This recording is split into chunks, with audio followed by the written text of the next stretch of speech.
Ito mga ka-treasure hunter, ang tunay na Japanese sa ang pinaglagyan ng mga kayamanan.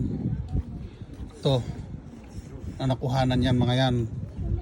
Ito ang kanilang technique style. Ayan, ang isa. Tapos sa susunod dito naman ang kanilang lagayan talaga. Dito ay napakarami. Pag nakakita kayo ng mga ganyan, ibig sabihin yan nandun na, kasunod na. Iingatan lang ninyong mabuti. Ayan ang isang palatandaan nila ganyan.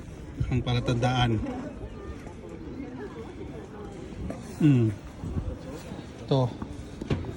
Ito na siya, yung kudrado na yan. Ito na yan. Pag sinasabi nilang mga hagdanan naman, ganito style hagdanan sinasabi, yan sa loob, pababa doon. Ito na ang item. Ayan, nakita ninyo? Yan yun. Ito yung isa. Yan ang nakutan. Diyan sa lugar nila nakuha yan, sa lugar na yan. Sa bahayan na ito. Ganyan ang iba, style. Ito. Yan ang iba nakuhanan. Yan mga bato na yan, ang mga design style. Ito. Yan ha, tandaan lang mabuti. Ito. Style yan. Yan. Sa layer ng lupa. Ito.